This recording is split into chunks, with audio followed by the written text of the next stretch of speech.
Hello students, today we are going to start our first topic of first unit, that is introduction of auditing. So firstly we will discuss what is auditing or what is audit. As the screen is showing you meaning of audit, so सबसे पहले different और authors ने जो audit की definition दी है, जो meaning बताया है, वो डिस्कस करेंगे। स्पाइसर एंड पेगलर ने ऑडिट के लिए बताया है कि it is an examination of books, accounts and vouchers of business as will enable to auditor to satisfy himself that the balance sheet is properly drawn up so as to give a true and fair view of state of affairs of business. So Spicer and Pegler ने बताया है कि auditing एक examination है। Examination किस चीज़ की?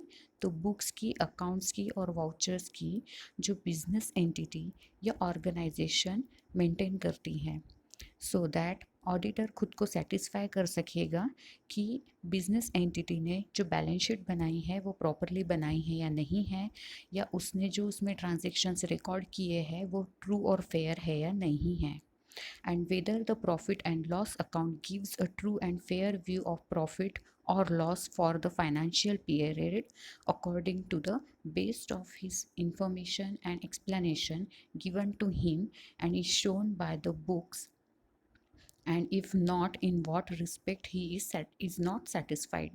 और साथ ही में बैलेंस शीट के साथ में ही वो प्रॉफिट और लॉस अकाउंट को भी चेक कर सकता है कि वो ट्रू है या फेयर है कि नहीं, उसमें जो प्रॉफिट या लॉस बताया है वो उसी फाइनेंशियल पीरियड का है या नहीं है, या उसी फाइनेंशियल पीरियड में उतना प्रॉफिट हुआ है या नहीं है। साथ ही में ये सारी चीज़ें वो किस तरह से वेरीफाई कर पाएगा, तो उसको जो एक्सप्लेनेशन या इंफॉर्मेशन जो बिजनेस एंटिटी ने उस ऑडिटर को प्रोवाइड की है, तो उस बेसिस पे वो ये सारी चीज़ें चेक कर पाएगा। सो बेसिकली ऑडिटर कौन है? तो auditor is an independent person who is doing और who is conducting the audit. तो सिंपल मीनिंग ये आएगा कि ऑडिटिंग एग्जामिनेशन है बुक्स की, अकाउंट्स की, वाउचर्स की, जो कि बिजनेस एंटिटी मेंटेन करती हैं। इस बुक्स और अकाउंट्स को चेक करके ऑडिटर ये कंक्लूड कर पाएगा कि ये इसने जो बैलेंस शीट बनाई है वो प्रॉपर है कि नहीं है, जो प्रॉफिट और लॉस अकाउंट बनाया है वो प्रॉपरली बनाया है या नहीं है, साथ ही में इसमें जो प्रॉफिट या लॉस बनाया है वो करेक्ट, प्रॉफिट और लॉस दिखाया है वो करेक्ट है या नहीं है। सो ये फर्स्ट डेफिनेशन हुई। सेकेंड डेफिनेशन है which is provided by international auditing and assurance standard board. इनके हिसाब से इन्होंने जो डेफिनेशन बताई है, that is the auditing is the independent examination of financial information of any entity, whether profit oriented or not, and irrespective of size and legal form, when such an examination is conducted with a view to express an opinion thereon. So according to this board, auditing is an independent examination. It is an examination of financial information of the entity. That entity may be a profit oriented entity or that may be a non-profit concern. Such auditing is conducted irrespective of the size of the organization and legal form of the organization. That means it can be a firm, it can be a proprietary concern, or it can be a company or cooperative society. Such auditing is conducted, such examination is done with a view to express the opinion about the financial information, about the financial statements, about the profit and loss account, trading account maintained by that business organization. So basically auditor audit करता है so that वो अपना opinion, अपना view express कर पाएगा, कर सकता है, करने के लिए ही वो ऑडिट करता है। सो बेसिकली ये डेफिनेशंस जिसके द्वारा ये चीज़ क्लियर होगी कि ऑडिट क्या है, एग्जामिनेशन है। किस चीज़ की? बुक्स ऑफ अकाउंट्स की, वाउचर्स की, राइट ये बुक्स ऑफ अकाउंट्स और वाउचर्स कौन प्रोवाइड करेगा? तो ऑब्वियसली बिजनेस ऑर्गेनाइजेशन प्रोवाइड करेगा, क्योंकि वही अकाउंट्स मेंटेन करते हैं। So accountant is different person and auditor is a different person. Now moving forward, towards the next topic, that is features of characteristics and features of auditing. So जैसे अपन ने definition में देखा, auditing is an independent examination of financial information of an entity. Why it is called as independent examination? Because auditing is conducted by an independent person. That person is different from an accountant. Okay, so he is called as independent person. If accountant and auditor is the same person, then that examination is not will not be called as independent. So keep this in mind, that auditing should be an independent examination, so that a true and fair view can be expressed by the auditor. So ये भी ध्यान में रखना चाहिए कि examination independently होनी चाहिए, plus वो फाइनेंशियल इंफॉर्मेशन की ही एग्जामिनेशन होगी. नेक्स्ट है सेकंड जो फीचर बताया है, it is undertaken with a view to form and express opinion on the truth and fairness of the information given by the financial statement. Financial statement के द्वारा जो भी इंफॉर्मेशन दी गई है वो ट्रू है कि नहीं, वो फेयर है कि नहीं, इसके बारे में ओपिनियन ऑडिटर देगा अंडर ऑडिटिंग.